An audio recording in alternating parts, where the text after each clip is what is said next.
Crime control news میں خوش آمدید. میں ہوں آپ کی ہوسٹ رزینہ خان. آپ دیکھ رہے ہیں کرائم کنٹرول نیوز HD. مزید جانتے ہیں ہمارے نمائندے کی اس رپورٹ میں.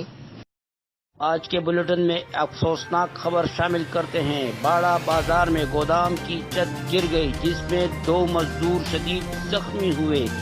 زخمیوں میں راشد اور محسن نامی مزدور شامل جس کی عمر 23 اور 42 سال ہے.